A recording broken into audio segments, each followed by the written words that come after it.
a couple of the series that we looked at just now with the integral test, those can actually be grouped into another category called what are called p-series. And the ones I'm referring to are the, we did 1 over n squared, and we did, which was convergent,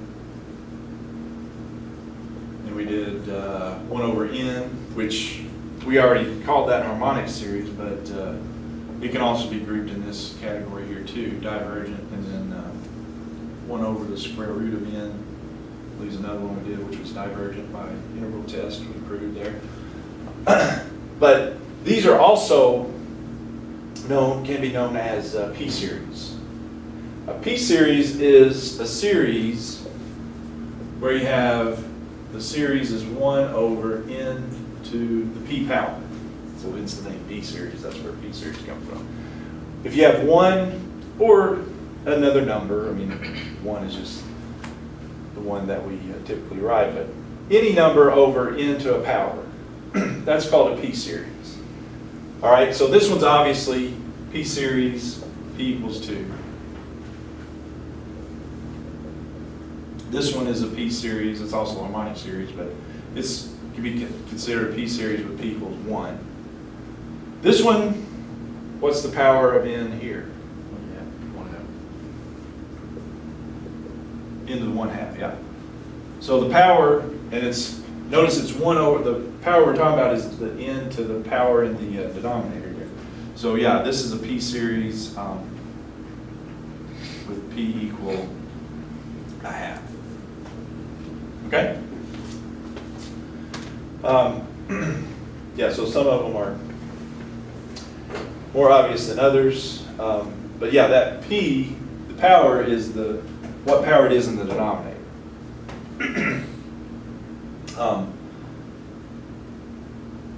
The only other one I could think would be different, I mean, yeah, if you've got a root, change it over to the fraction power. The only one that might be different is this. That's not p equals -3. Because the p that we're talking about is what it would be, the power in the denominator. P equals 3. It'd be 1 over n cubed, wouldn't it? So that's a p-series, p equals 3. Okay? All right.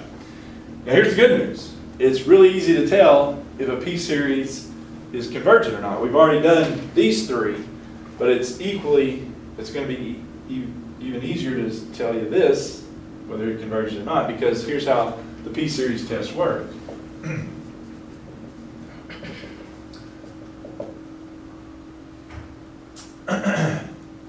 So our p-series is convergent if p is greater than 1.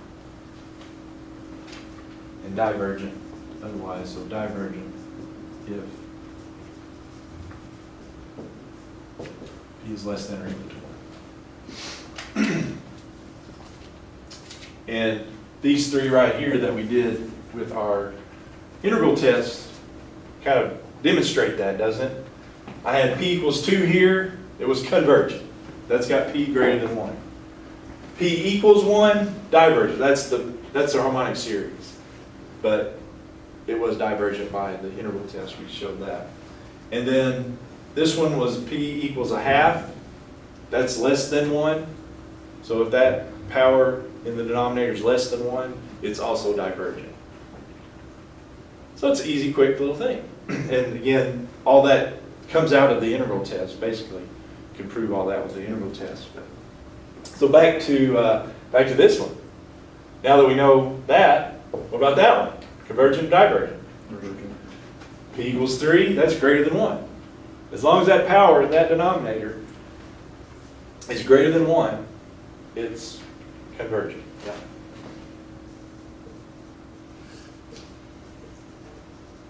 It's pretty nice, huh? Don't have to go through all the integral test stuff. Now that we know that. Okay, what about this one?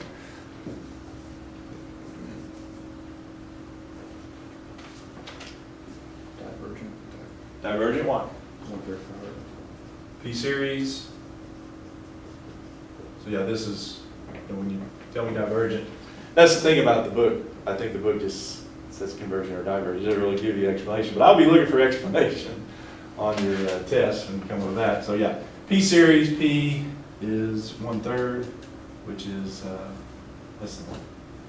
Something like that. Probably just do that. Yep. All right. What about this? Conversion. Convergent? P is greater than, P is 5/4, which is greater than 1.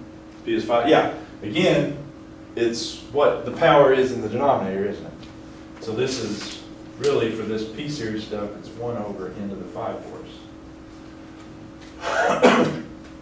And so that's convergent, because it's a P series equals 5/4, which, yeah, that's into the convergent realm. All right, what about this one? Just enough time for this one.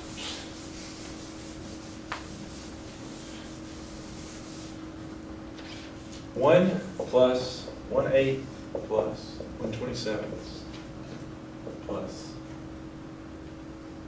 1/64 plus. Yeah, it's important here not to lose sight here of what really we're talking about here. I mean, we're putting these down like this, but it's a series of numbers. I mean, if we wrote these numbers out, it'd be 1 over cube root of 1. Plus 1 over the cube root of 2, plus 1 over the cube root of 3. That's what that, out to infinity, that's what that means. And so, in this case, it didn't tell us what the series and the summation notation looks like, and so that would be to our advantage if we can put it into that, because then we can figure out, well, is it geometric, is it P series, is it something I can do the integral test on? Yeah, so can I write this in summation notation? What have I got for denominators here? And cube. Cubes, isn't it? 2 cubed, 3 cubed, 4 cubed, and even this one would be 1 cubed denominator, or want to write it that way. So what would be the series? 1 over n cubed, right? Which is P series. P equals 1/3. I'm sorry, P equals 3. That's converted. Yep. Since it's greater than 1. All right, so that gives you another nice, like the geometric, gives you another nice